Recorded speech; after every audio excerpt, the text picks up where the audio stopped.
Good evening, and thank you for being here. Tonight, I'm going to give you a brief description of my static deviation. The problem that we're trying to solve here is one of work positioning and space creation for rope access technicians.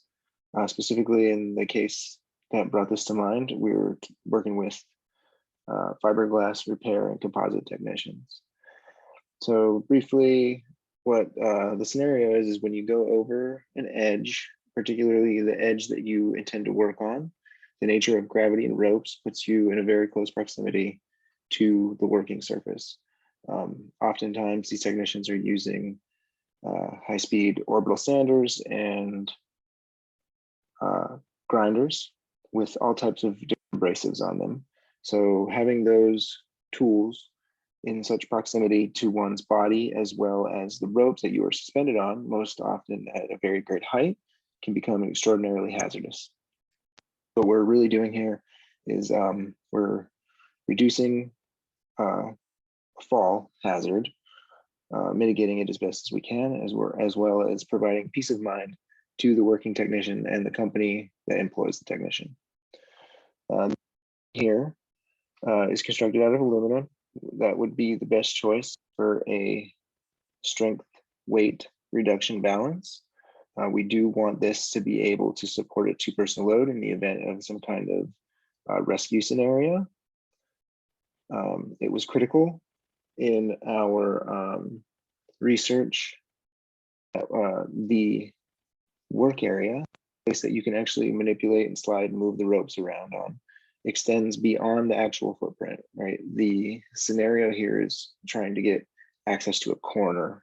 So we want that accessibility. We want to be able to move the ropes out beyond the footprint of the unit.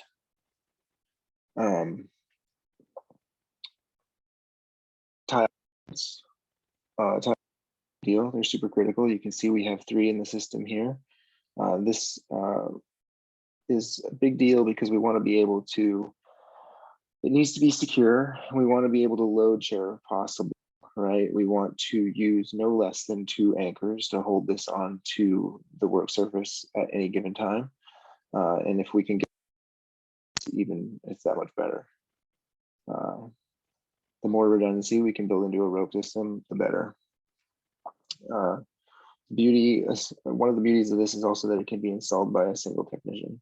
Typically, rope access technicians work in pairs of 2, so it would be like an exceptionally easy setup for 2 technicians together as a team. But if it was absolutely necessary, one person could put this apparatus in place on their own.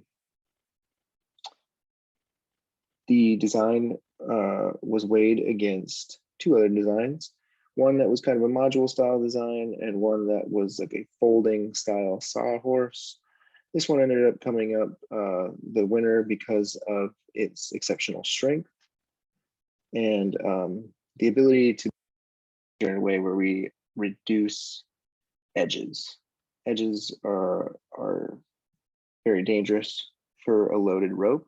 A loaded rope will cut very easily, surprisingly easily. So the reduction of sharp edges was a critical factor in the decision matrix for selecting this design.